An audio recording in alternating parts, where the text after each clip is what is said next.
اور commanding officer اس کے اوپر آرڈر کرتا ہے، یعنی جو مقدمہ سننے والا جج ہے یا مقدمہ سننے والا جو شخص ہے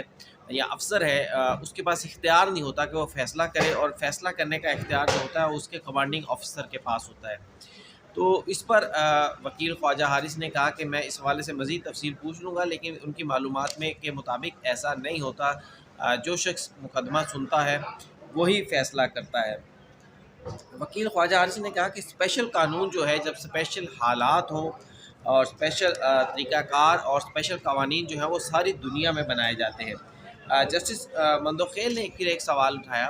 کہ جب فوجی عدالتوں سے کسی ملزم کو سزا ہو جاتی ہے اور اس کے خلاف جب اس کے خلاف اپیل کا بھی جو فورم ہے آرمی چیف کے پاس وہ بھی ختم ہو جاتا ہے، تو پھر اس کے بعد رٹ لائی کرتی ہے، اور رٹ میں صرف 3 چیزیں کہی گئی ہیں کہ کورم نان جوڈس ہو، جوریڈکشن کا ہو یا میلافیڈی ہو، یعنی اس عدالت کا اختیار تھا یا نہیں تھا کہ اس کا فیصلہ کر سکے، کوئی بدنیتی ہو فیصلے میں اس کا جائزہ لیا جا سکتا ہے۔ تو جسٹس مندوخیل کا کہنا یہ تھا کہ اس سے یہ بڑا واضح ہے کہ فوجی عدالت اگر کسی کو سزا دیتی ہے تو ہم اس کے ریکارڈ کا جائزہ نہیں لے سکتے، صرف اور صرف ان 3 کیٹیگریز پر جو ہے وہ ہم اس ریکارڈ کو دیکھ سکتے ہیں، ہم اس فائل کا فیصلہ کرتے ہیں۔ پھر جسٹس مندوخیل نے کہا یہاں تو ایک اور امپارٹنٹ اہم سوال اٹھ گیا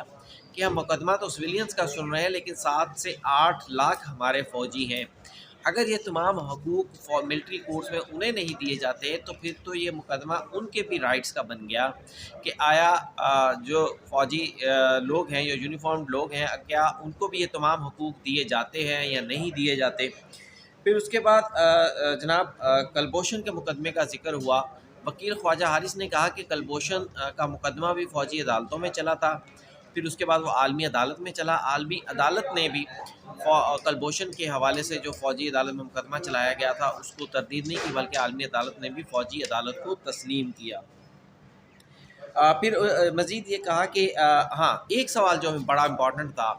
کہ جناب آرمی ایکٹ لاگو کن پر ہوتا ہے۔ آرمی ایکٹ کے حوالے سے وکیل خواجہ حارث نے کہا کہ یہ ان پر لاگو ہوتا ہے جو آفیشیل سیکرٹ ایکٹ کی خلاف ورزی کرتے ہیں، جو لوگ کوئی دہشت گردی کرتے ہیں ان پر آرمی ایکٹ لاگو نہیں ہوتا، لیکن آفیشیل سیکرٹ ایکٹ کی خلاف ورزی پر ہی یہ معاملہ جو ہے وہ ہوتا ہے۔ پھر اس کے بعد عدالت میں جسٹس مسرت حلالی نے کہا کہ دوسرے ممالک جہاں امریکہ ہو یا کوئی دوسرے یورپی ممالک کی آپ نے مثال دی، تو وہاں پر ججز کے فرائض کون سر انجام دیتا ہے، تو اس پر وکیل خواجہ حارث نے تو جواب نہیں دیا، لیکن جسٹس محمد علی مظہر نے کہا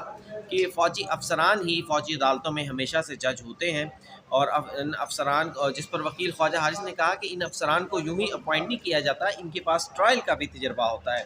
اب یہاں پر جسٹس مسرت حلالی نے پھر وہ نواز شریف کے تیادہ سازش کیس کا ذکر کیا جو پرویز مشرف نے ان کے خلاف بنایا تھا۔ محترمہ جج صاحبہ نے کہا کہ جناب ایک آرمی کے طیارے کو اغوا کیا گیا، اس کو کہا گیا کہ ملک چھوڑ دو، مسافروں کی جان کو خطرے میں ڈال دیا گیا، طیارے میں ایندھن بھی کم تھا، یعنی طیارہ کریش بھی کر سکتا تھا، اور اس پر مارشل لا بھی لگا، لیکن اتنا اہم مقدمہ پھر اس کے باوجود بھی وہ مقدمہ ٹرائل کورٹ میں نہیں چلا۔ تو اس پر وکیل خواجہ حارث نے کہا کہ مقدمہ فوجی عدالت میں اس لیے نہیں چلا کیونکہ ایک تو طیارہ ہائی جیکنگ جو ہے وہ آرمی ایکٹ کے تحت کوئی جرم نہیں ہے، اور دوسری بات یہ ہے کہ سپریم کورٹ تک وہ مقدمہ آیا تھا،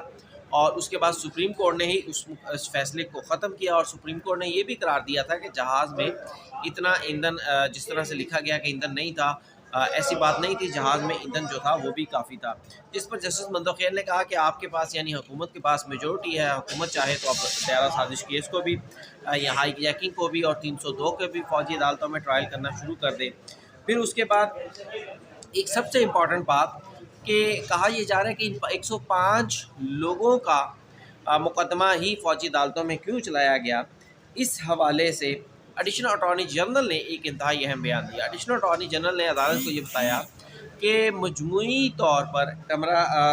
طور پر عدالت کو یا سپریم کورٹ آف پاکستان کو صرف 3 FIRs دی گئی ہیں، جبکہ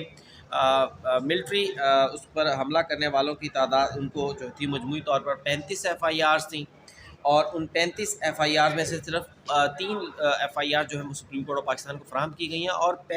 اور کوئی 5000 ملزمان تھے،